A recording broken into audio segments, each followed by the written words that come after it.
Satu lagi yang mirip-mirip, ya. Kha dibaca ha. Ya. Kha itu yang ada titiknya ya atas ya. Ya. Yang ha yang enggak ada titiknya. Ya. Di surat Al-Ghasyiyah ada ayat yang berbunyi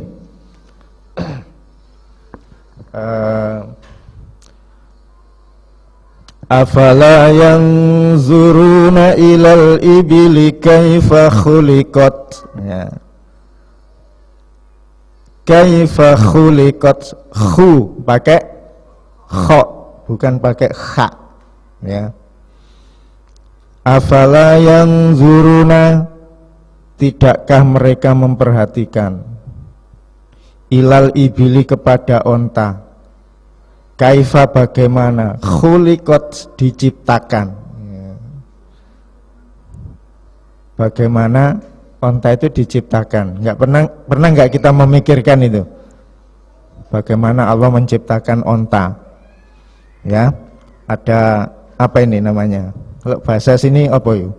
Punuk ya. Ada punuknya dua, ya.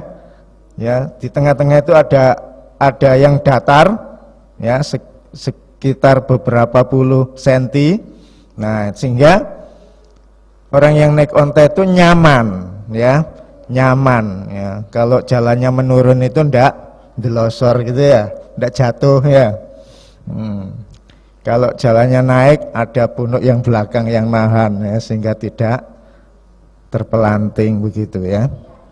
Nah itu kalau dibaca kha, ya, afala yanzuruna ilal ibili kaifa khuliqat, kaifa khuliqat dibaca kha. Itu artinya bagaimana ia dicukur, bukan diciptakan, tetapi dicukur, ya. Ibu pernah lihat orang nyukur onta enggak? Enggak pernah, Ustaz. Lihat onta saja jarang-jarang tuh kalau ke kebun binatang. Ya. Ya, jadi kenapa diharamkan? Karena akan merusak makna Al-Qur'an, akan merusak maksud Allah berfirman itu, ya. Makanya diharamkan. Kemudian ada lagi yang diharamkan itu panjang dibaca pendek. Nah, sering nggak ini terjadi di masyarakat? Sering ya? Panjang dibaca pendek. La a'budu ma ta'budun. La a'budu, aku tidak menyembah. Ma ta'budun, apa yang kalian sembah. Nah, itu kalau lahnya dibaca pendek, la a'budu ma ta'budun, ya. Ada yang pernah belajar nahwu shorof? Apa artinya itu? Kalau la panjang itu lam nahi, ya, yang berarti tidak. Tapi kalau lanya pendek itu lam taukid, justru menguatkan. Artinya sungguh aku menyembah apa yang kalian sembah. Podo kafiri lah, ya kan?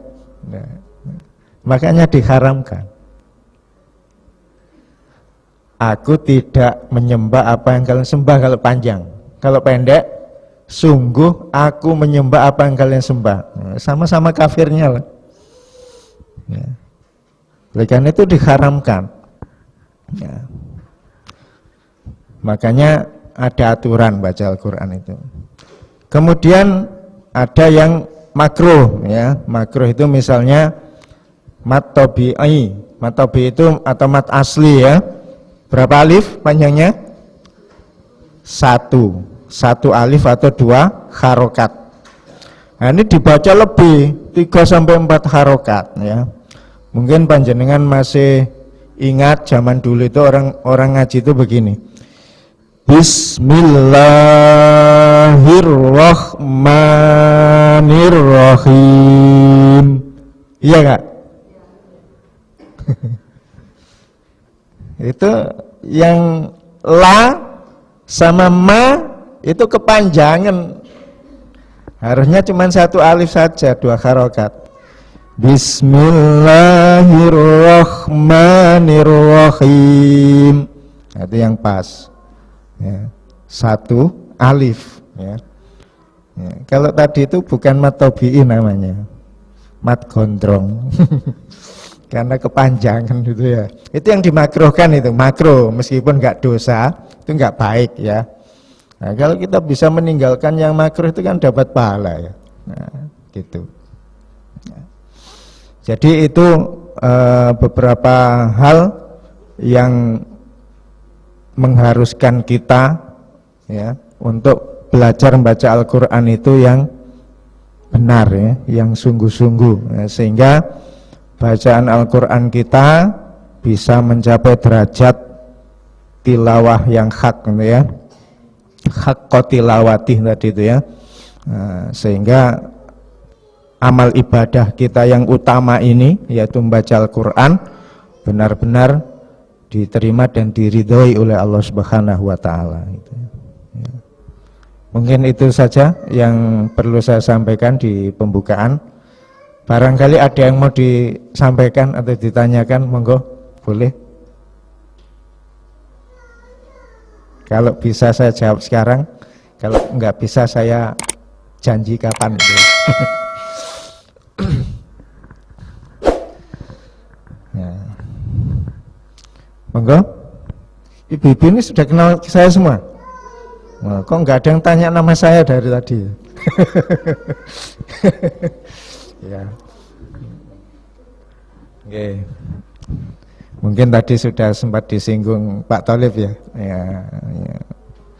Sambil menunggu pertanyaan yang lain ya. Nah, perkenalkan. Nama saya Nur Kholis. Saya tinggal di Desa Gading, Kecamatan Kerembung, Kabupaten Sidoarjo. Di UMI Sidoarjo saya di manajer training. Kalau di UMI Pusat saya trainer umum. Ya, bisa ngisi training, bisa munakosa, bisa macam-macam gitu ya. Nah, jadi kegiatan sehari-hari saya, atau kalau ditanya apa namanya pekerjaan saya apa gitu ya, guru ngaji ya, gitu ya.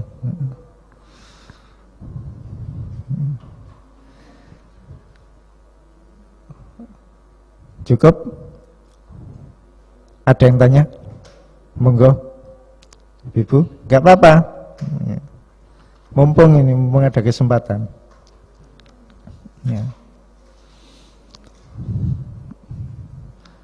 Kalau ada yang tanya gini misalnya ya, Ustaz, saya ini sudah berusaha belajar, tapi membaca saya itu masih salah-salah. Gimana Ustaz? Apa saya berdosa gitu ya? Ada yang tanya gitu enggak? Ya, itu tadi saya yang tanya, bukan sampean. Ya. Ya, jadi orang membaca Al-Quran itu dikelompokkan jadi 3 ya. Ada 3 kelompok yang orang baca Al-Quran itu. Yang pertama, orang yang membacanya sesuai dengan kaidah ilmu tajwid, ya, sesuai dengan bacaannya Rasulullah. Ya, ini kata Rasulullah ada jaminan masuk surga. Ya, orang yang bacanya baik, benar, lancar gitu ya. Nah, ini ada jaminan masuk surga. Kemudian kelompok yang kedua, yaitu kelompok orang-orang yang bacanya masih terbata-bata, masih salah-salah, ya, masih belum lancar, tapi mau belajar, ya, masih sedang belajar gitu ya. Nah, ini kata Rasulullah dapat 2 pahala, nggak dosa Bu. Syaratnya masih sedang belajar, ya. Jadi kalau kita membaca Al-Quran salah, tapi karena kita masih sedang belajar, nggak dosa. Malah dapat 2 pahala. Pahala belajarnya dan pahala bacanya. Nah, jangan sampai jadi golongan yang ketiga ini ya. Yaitu golongan orang-orang yang bacanya masih salah-salah, masih terbata-bata, nggak lancar, ya. Kalau diingatkan malah muring-muring, nggak mau belajar. Ada nggak model orang begini? Ya, orang begini ini diancam neraka ini. Ya. Jangan sampai kita jadi golongan yang ketiga. Minimal yang kedua dulu ya. Nah, untuk nanti meningkat ke yang pertama itu ya. Enak orang sedang belajar itu enak. Salah itu dimaafkan, ya. Ada enggak anak sekolah di penjara? Ada enggak? Disuruh gurunya ngerjakan soal di papan salah masuk penjara, ada enggak? Enggak ada. Dimaafkan sama gurunya malah diajari, ya kan? Nah itu enaknya sedang belajar tuh begitu. Ya. Ada lagi? Cukup? Hanya saya yang bertanya. Oke, baik, kalau enggak ada yang bertanya, sebentar saya cukupkan seperti itu yang bisa saya sampaikan. Mudah-mudahan ini menjadi motivasi kita ya untuk semangat belajar ya, sehingga nanti karena belajar kita itu semangat, orang belajarnya semangat itu kan cepat bisa Bu ya. Nah mudah-mudahan dengan semangat belajar yang tinggi, derajat bacaan Al-Quran kita itu secepatnya bisa mencapai derajat haqqo tilawati, atau kalau dari golongannya itu bisa langsung naik ke golongan yang pertama tadi. Amin Allahumma amin. Demikian, terima kasih, mohon maaf. Assalamualaikum warahmatullahi wabarakatuh.